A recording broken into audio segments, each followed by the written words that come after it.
Now for our story.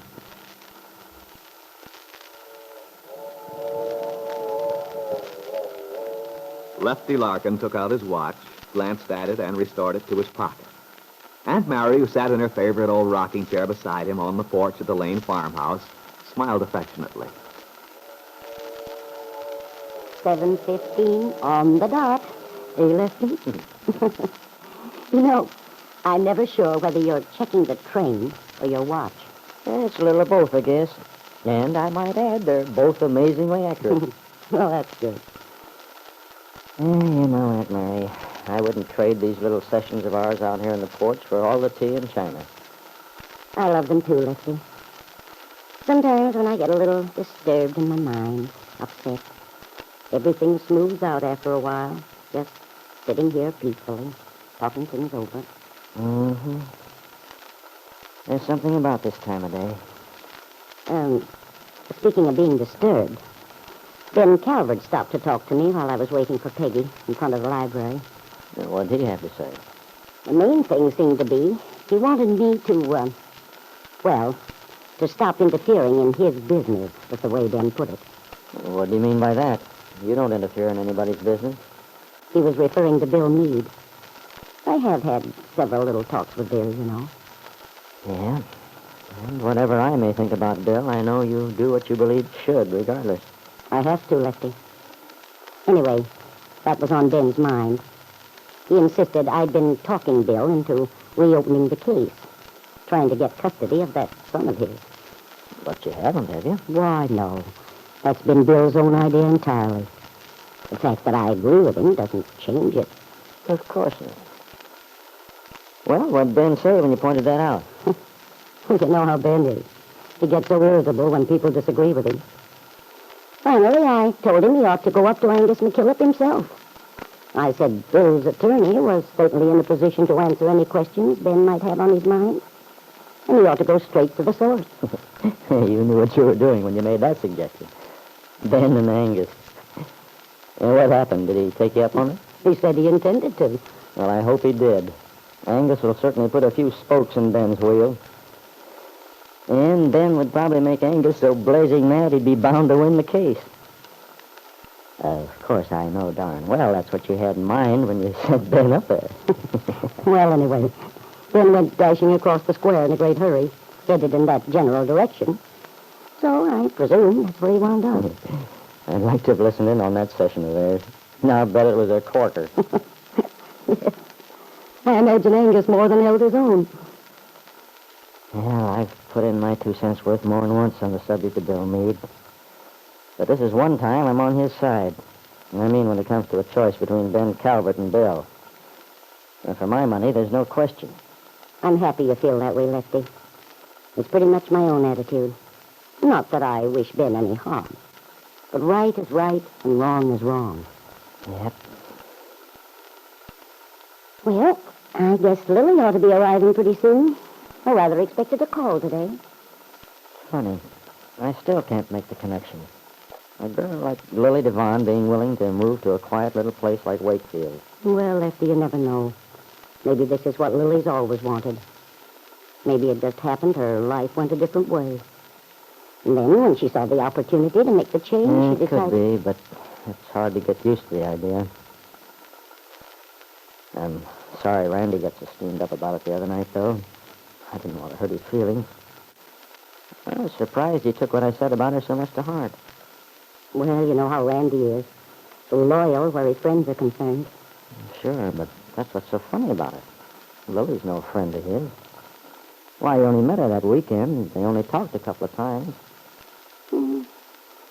Sometimes people can become friends just after one talk. Perhaps that's what happened.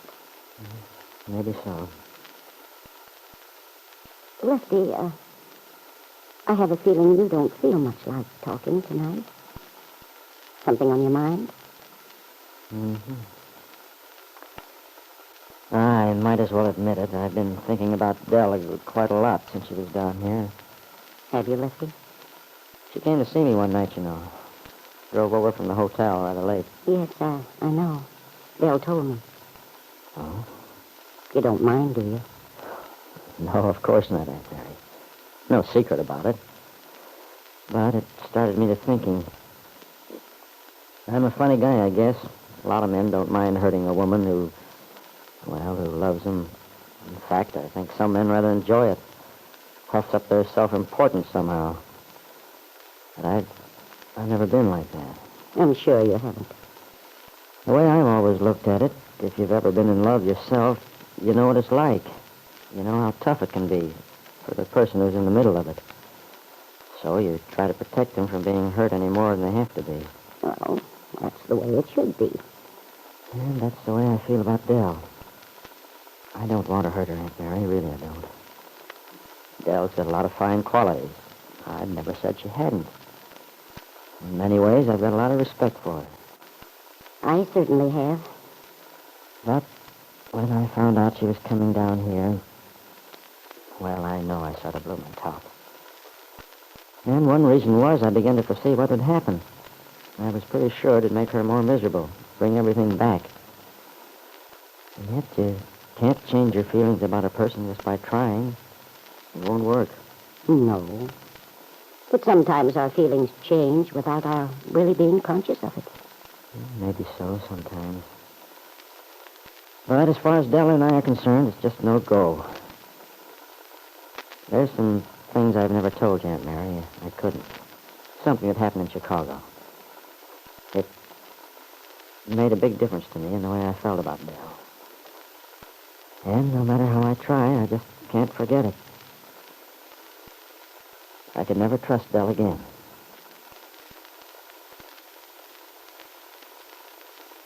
You say that, Lefty, remembering how Dell was going to break a promise to you. A promise which concerned Peggy Douglas, your daughter. But I wonder what you'd say if you knew Dell's thoughts tonight as she paces restlessly up and down her apartment in Chicago. I can't get Lefty out of my mind. I keep thinking of him. Of Wakefield. Peggy's wedding. I know she oughtn't to marry that guy. It'll only make her unhappy.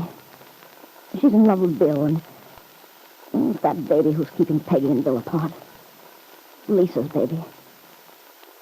I know Lefty's in favor of Peggy's marrying Nicholas, but that's because he doesn't realize. He doesn't understand what it means. If he realized how unhappy it's bound to make her, she means so much to him. Oh, if only he'd believe me. Believe that I want to help Peggy. Well, he won't listen. There's only one solution. Lisa's got to go down there and make a clean breast of the whole thing. But I wonder if she will. She's afraid to claim that child as her own. Afraid Lance would never forgive her. But it's the only way. It's a chance she has to take. And yet I can't force her. I gave her my solemn promise I'd keep her story a secret. I can't break that promise. I can't. Oh, it's all so twisted. If I hadn't thought of breaking a promise to Lefty once, we'd be together, happy, right this minute. Now it's a question of keeping another promise. The happiness of Lefty's own daughter is at stake, and my hands are tied. Unless I can persuade Lisa to set things straight. Oh, Lefty, I wonder if I can. Yes, Dell, you wonder if you can persuade Lisa Fenner to give up her own chance for happiness, a reunion with her husband, in order to save Peggy Douglas from an unhappy marriage. For Lisa has convinced herself it is Kit Meade who is responsible, and Lisa feels she has a right to take the happiness within her reach.